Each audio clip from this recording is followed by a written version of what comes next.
According to MBTI Dimensions, INFJs find happiness in contributing to the welfare of others. INFJs like interacting with people and they like to help them realize their full potential and to guide them. INFJs also like problem solving, and creative works is part of their basic nature. So finding a profession relating to these interests and skills would be a stepping stone for INFJ professional success. So in this video, I'm going to share with you some core INFJ careers, strengths and weaknesses in the workplace, if that sounds good to you.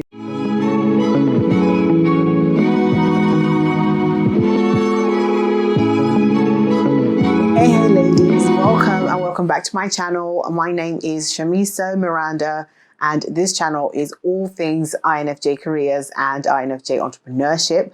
And if you'd like to find more opportunities that are best suited to your personality type, do consider subscribing to my channel for more videos like this. So the first strength that an INFJ personality type possesses is the strength of being empathetic. INFJs are very empathetic, and we have the skill and the gift to be able to feel other people's emotions, and it is very easy for an INFJ to place themselves in someone else's shoes. So because of this, it allows the INFJ to fully understand a situation and to help in problem solving, to find steps and ways to overcome the issue and the problem at hand. And the second strength of INFJs is that INFJs generally tend to be very well spoken.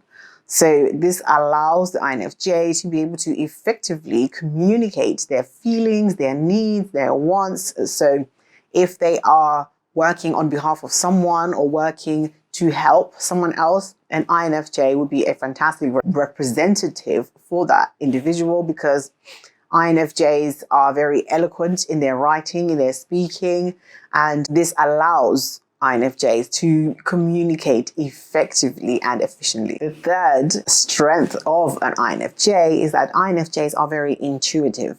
So that means INFJs can easily know and feel when somebody is lying, when they're being dishonest, when they're hiding something, perhaps when they're not telling the whole story.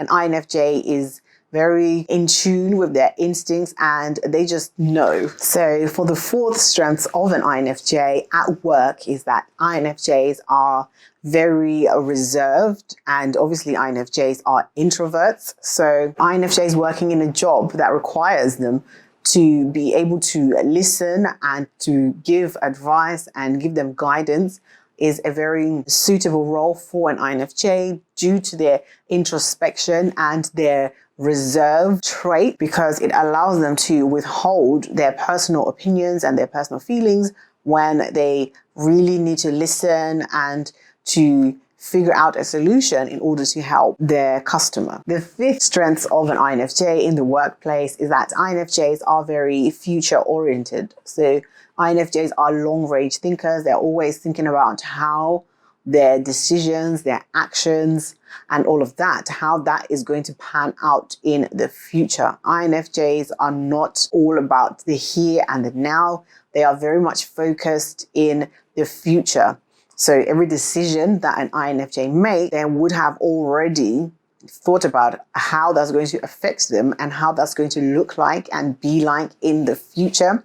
So in a working environment, it is so important to have people that are not only focused on the here and now, but are also aware and planning for the future in order to help the team and the company to avoid pitfalls that their current decisions and actions today, how that can affect them 5 years down the line, 2 years down the line, 10 years down the line, so on and so forth. The sixth strength of an INFJ in the workplace is that INFJs are decisive and we are very passionate. So once all the initial planning and we've gone to the drawing board and we've finalized the big picture, it is so much easier for an INFJ to then get straight to work, because we are self-motivated and we are very passionate. We engage in the task fully once all the initial details have been settled upon. So INFJs are able to carry out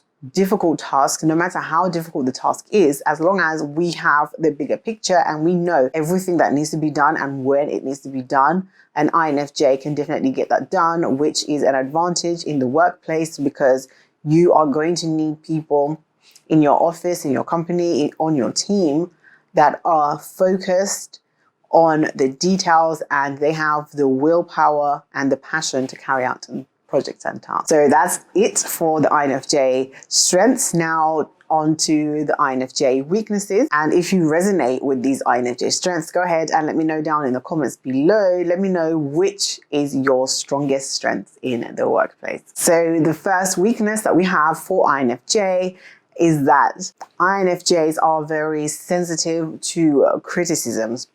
As an INFJ myself, I know that I am not comfortable when somebody is questioning my values and my morals.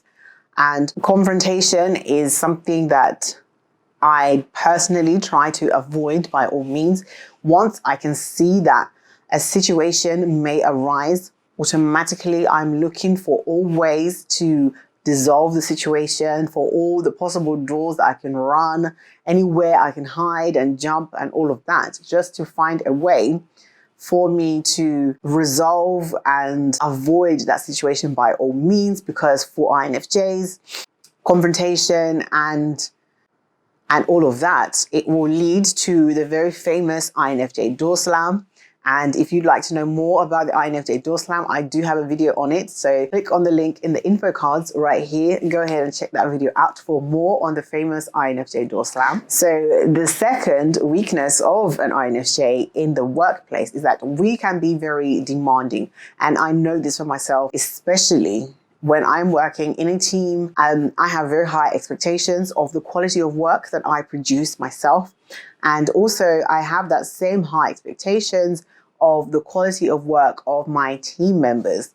So we all know that perfection doesn't actually exist, but we can all strive to produce the best work that we can. And this is an issue because everyone's level of best and perfection is different. So when an INFJ has this high standard of quality work that they're expecting and their team members don't meet the level of work that is required, this can become very stressful for an INFJ, which takes me on to the third weakness of the INFJ. I've touched on it briefly, but it is perfectionism.